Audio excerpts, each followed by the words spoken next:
Daniel, so finish telling me, Daniel, why don't you work? Well, remember when I was working at the hospital for 3 days and my feet hurt? And I told my friend, a family member here that I live with, and I told this person that my feet hurt. And she was very disrespectful. She said, I don't care. Now, she didn't really speak, but her attitude was that. And the next thing that happened, well, what I was asking her to do was simply to put, you see those mats back there? Well, you don't. Okay, I got mats underneath the bed. They were given to me by a teacher. And those mats, they actually helped me walk around the house. I would put them all over the house, but I was not allowed to do that. Yes, I was not allowed to do that. Yes, I live here. But whoever, you know who controls the house? Who controls the house, Daniel? Tell me. The person that has the most money controls the house. So I don't have permission to put mats all over the house. So what I ended up doing was, this is a light bulb. I ended up, what did you end up doing, Daniel? I ended up putting them right by my bed. And I also, you see the mats, they help me walk around. So I do my exercises over there, my dancing. And I don't have any of those. Well, there's a green one under there. That's my prayer mat. It's actually one of those from the connectors. They connect from like childcare centers. A, B, C, you know, all of those green, yellow, blue, red, those mats. I have those back there. And well, I use one to pray in that room. And I would put them all over the house, but again, I don't have permission to do that. God took away my heel spur. Oh, really, Daniel? Tell me about that.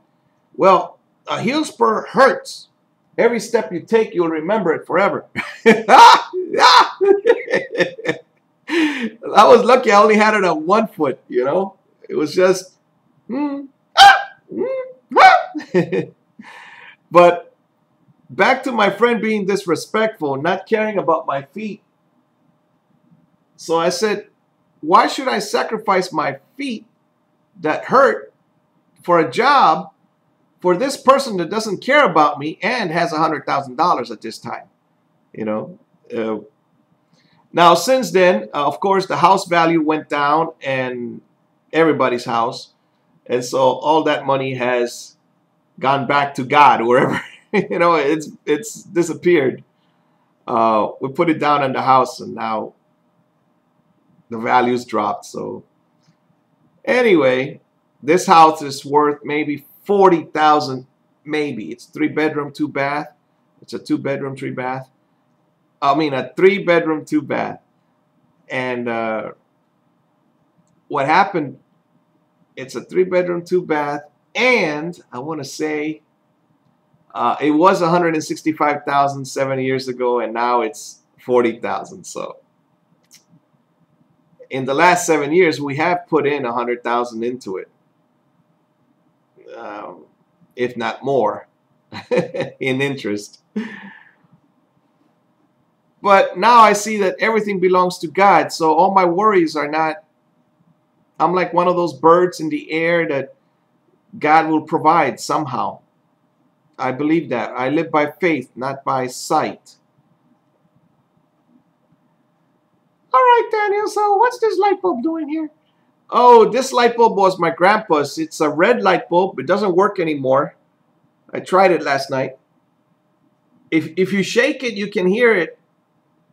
Can't really hear it over there, but it makes a little sound. Now, I saw one on the outside of a house once, but then my military friend, he told me, Daniel, Promise me you'll never go to McDonald's after 9 o'clock at night, because that's where the drug deals take place. Don't take your children there. You promise me, Daniel? And I said, yes, I promise you. And then he told me about the red light bulb means that even drug dealers have a problem in finding a house. You know, like anybody out there get lost real easily? Well, that's one of my problems. So apparently they put a red light bulb so that you can go to that house at night. Right? That's I don't know if that's true or not, but anyway, that's what I heard. But what I like about this red light bulb, the reason my grandpa had it, I believe, is because he was always wearing even sunglasses inside the house sometimes when it was too bright, or he would turn on the lights. But he said that a red light, since it's tinted, it didn't really bother his eyes. He had laser eye surgery, and so he had a problem with depth perception. Like he didn't know. He would touch the table and then put the glass down, because otherwise he thought the table would, one eye was closer and the other eye was farther away, so he never knew exactly where the table was. He also made sure that I walked in front of him, because this way, he said, I know that I'm going in a straight line. So he trusted me to do that. All right.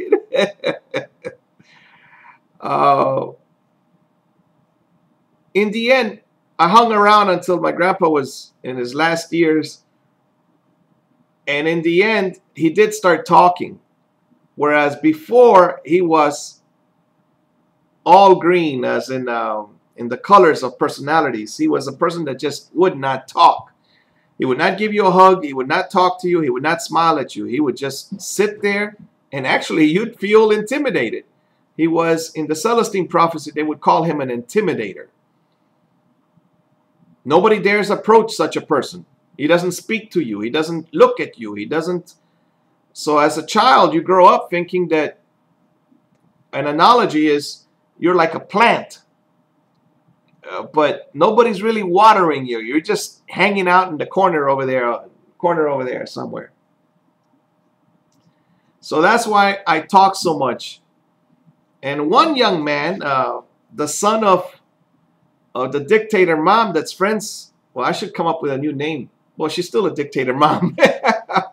But she's a friend of my friend again.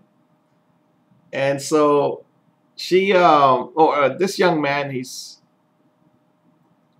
he mentioned to me, Daniel, you really talk a lot. Well, I talk a lot, right? Yes, Daniel, you do talk a lot. Well, the reason I talk a lot is because I have nobody else to talk to. You see, men don't have social networks. I doubt that men have even one friend to talk to. Whereas women, they do have conversations.